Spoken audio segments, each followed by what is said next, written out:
Hello everyone, welcome to my channel. And आज हम देखेंगे मांडूक्य उपनिषद। मांडूक्य उपनिषद आप देखेंगे कि अथर्ववेद से लिया गया है, अथर्ववेद के ब्राह्मण भाग से लिया गया है। इसके बाद आप देखेंगे कि आपके सिलेबस की जो विषय वस्तु है वह क्या है। चेतना की चार अवस्थाएं, ओमकार के आ ओ माँ के सृजनित अक्षरों के साथ संबंध। तो सिर्फ दो बातें ध्यान में रखनी है, चेतना की चार अवस्थाएं और ओमकार के सृजनित अक्षरों के साथ इनका क्या संबंध है। सबसे पहले आप यहाँ देखेंगे कि इसमें 12 मंत्र लिए गए। 12 मंत्र आप जो मुख्य 10 उपनिषद देखेंगे तो उसमें सबसे छोटा जो उपनिषद है यही मिलेगा आपको 12 मंत्र वाला। इसके बाद आता है ईशावास्य उपनिषद, उसमें मिलते हैं 18 मंत्र। तो इस प्रकार से मंत्रों की दृष्टि से यदि देखा जाए तो यह सबसे छोटा उपनिषद है, अथर्ववेद के ब्राह्मण भाग से लिया गया है। देन अविनाशी ओमकार को यहाँ पे क्या कहा गया है, ब्रह्म का प्रतीक कहा गया है।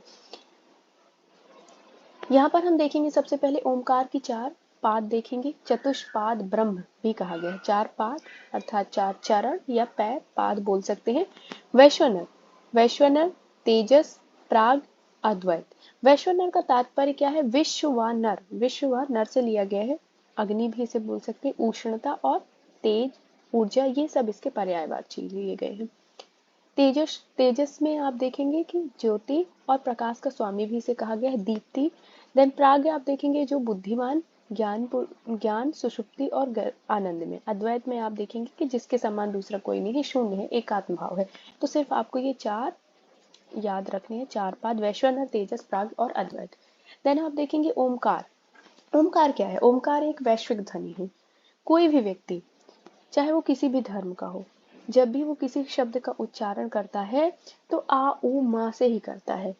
जब मुंह खोलता है किसी वर्ड को उच्चारण करने के लिए तो आ की ध्वनि निकलती है, जब मुंह बंद करता है तो माँ की ध्वनि रहती है, और मध्य की जो ध्वनि रहती है उकार रहती है, आधा खुला मुंह और आधा बंद मुंह।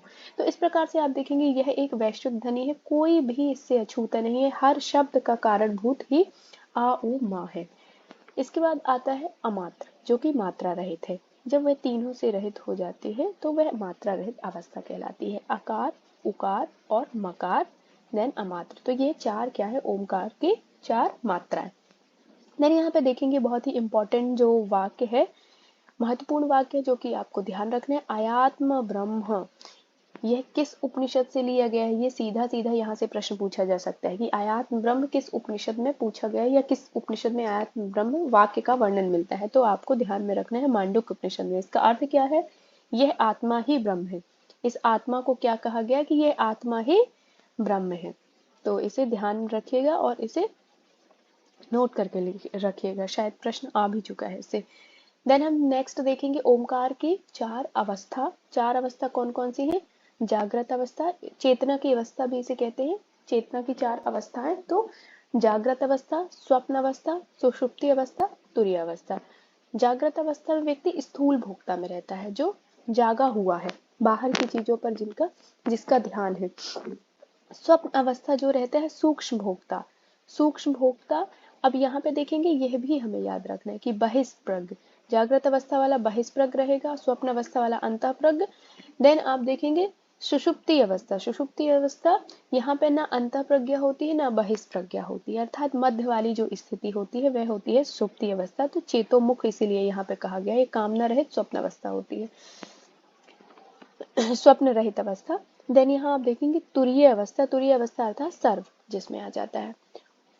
यहाँ पर सिर्फ ये चार याद रखने हैं आपको, जागृत, स्वप्न, सुसुप्ति और तुरीय, ये चार अवस्थाएं याद रखना है। और इसमें क्या देखना है कि जो जागृत अवस्था है वह बहिष्प्रज्ञ है, स्वप्न अवस्था जो है अंतःप्रज्ञ है, सुषुप्ति अवस्था होती है ना तो बहिष्प्रज्ञ होती है ना ही अंतःप्रज्ञ होती है। इसमें एक मंत्र भी आता है, न अंतः प्रज्ञा न बहिष्प्रज्ञा न प्रज्ञान घनम, इस प्रकार से आता है। तो देन हम देखेंगे ओमकार परम ब्रह्म के तीन अंग बताए गए हैं। कौन कौन से हैं, तीन अंग कौन कौन से बताए गए हैं। शरीर बताया गया है सबसे पहले, तो शरीर को कहा गया कि जो संपूर्ण जगत है वह ब्रह्म का शरीर है। परम ब्रह्म के शरीर की बात की जा रही अंग की, तो कहा गया कि परम ब्रह्म का जो शरीर है वह संपूर्ण जगत ही उसका शरीर है।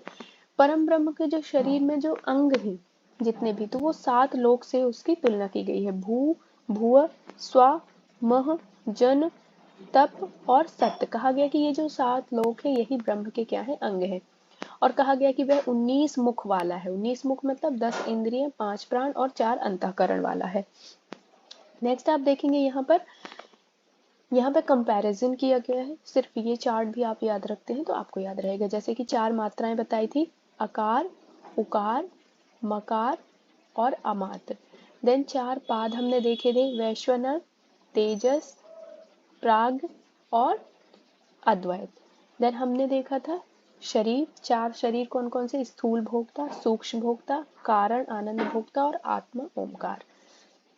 अवस्था देखी थी 4, जागृत अवस्था, स्वप्न अवस्था, सुषुप्ति अवस्था और तुरीय अवस्था।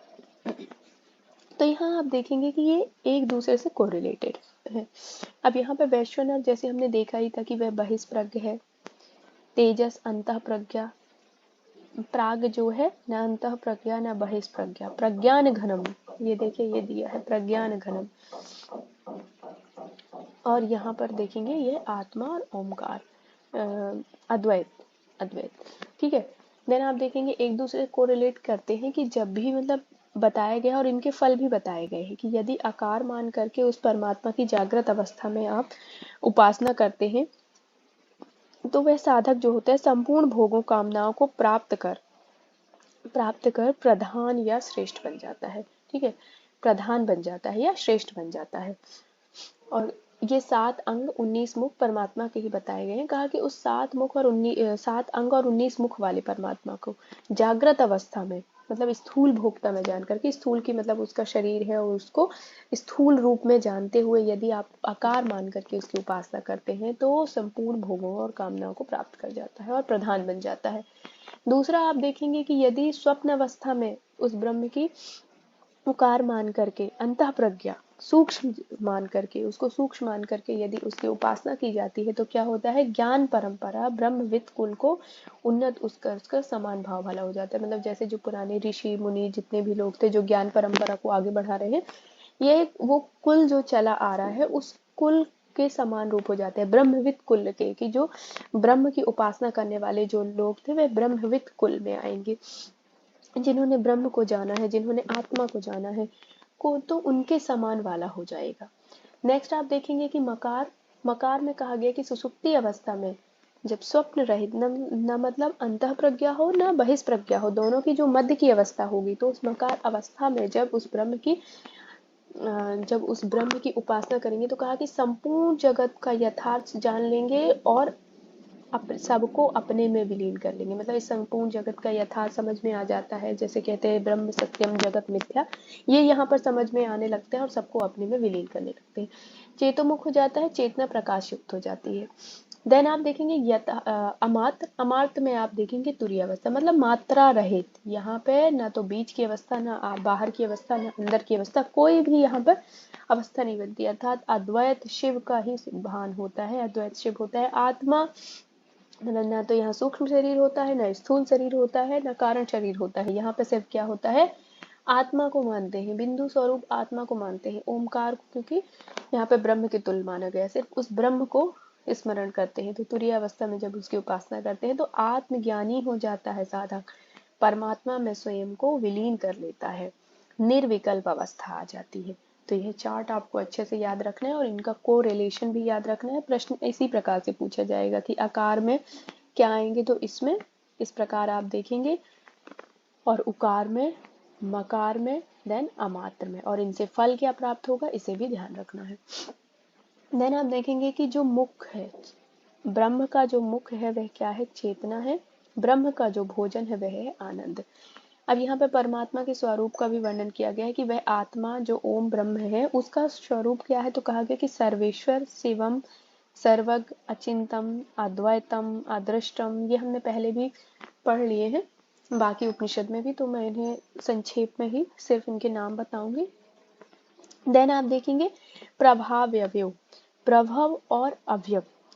प्रभव मतलब उत्पत्ति और अवयव मतलब स्थिति एवं प्रलय का कारण। उत्पत्ति एवं स्थिति, और यहाँ पे प्रलय का कारण मतलब उत्पत्ति का कारण और प्रलय का कारण दोनों कहा गया है परमात्मा को। तो यहाँ प्रभाव अवयव एक शब्द आता है, तो इसे ध्यान में रखना है।